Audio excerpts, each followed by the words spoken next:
ગુજરાતમાં વરસાદ ખેંચાતા ખેડૂતોની સ્થિતિ કફોડી બની છે, ત્યારે રાજ્યમાં ફરીવાર વરસાદ શરૂ થવાની આગાહી કરવામાં આવી છે.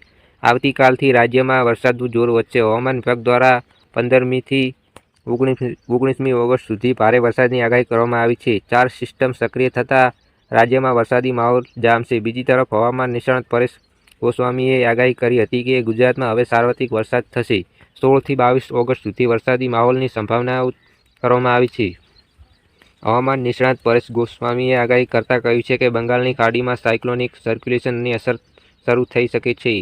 વિશાખાપટ્ટનમ અને વિજયવાડા વચ્ચે સિસ્ટમ પસાર થઈ છે. આ સર્ક્યુલેશન આવનારા દિવસોમાં વધુ મજબૂત થઈ શકે છે. 16થી 22 ઓગસ્ટ સુધી વરસાદી માહોલની સંભાવના છે. ગુજરાતમાં સારો વરસાદ શરૂ થશે. આ ઉપરાંત હવામાન વિભાગ દ્વારા જણાવ્યા પ્રમાણે upper air cyclonic circulation, low pressure monsoon East અને વેસ્ટ ટ્રફ સિસ્ટમ સક્રિય થતાં વરસાદની આગાહી કરવામાં આવી છે. આજે રાજ્યના 45 તાલુકામાં વરસાદ નોંધાયો છે, જેમાં નવસારીમાં સૌથી વધુ વરસાદ નોંધાયો છે. રાજ્યમાં સિઝનનો કુલ 64.62% વરસાદ નોંધાયો છે, જેમાં દક્ષિણ ગુજરાતમાં 69.10%, મધ્ય ગુજરાતમાં 66.68%, ઉત્તર ગુજરાતમાં 66.21%, કચ્છમાં 65.17% અને સૌથી ઓછો વરસાદ સૌરાષ્ટ્રમાં 56.70% નોંધાયો છે. રાજ્યના 207 ડેમમાં 71.97% પાણીનો જથ્થો છે, જ્યારે નર્મદા ડેમમાં 75.29% પાણીનો જથ્થો છે. રાજ્યમાં 51 ડેમ હાઈ એલર્ટ અને 26 ડેમ એલર્ટ અને 26 ડેમને વોર્નિંગ પર રખાયા છે. આજે રાજ્યમાં હળવા વરસાદની આગાહી કરવામાં આવી છે.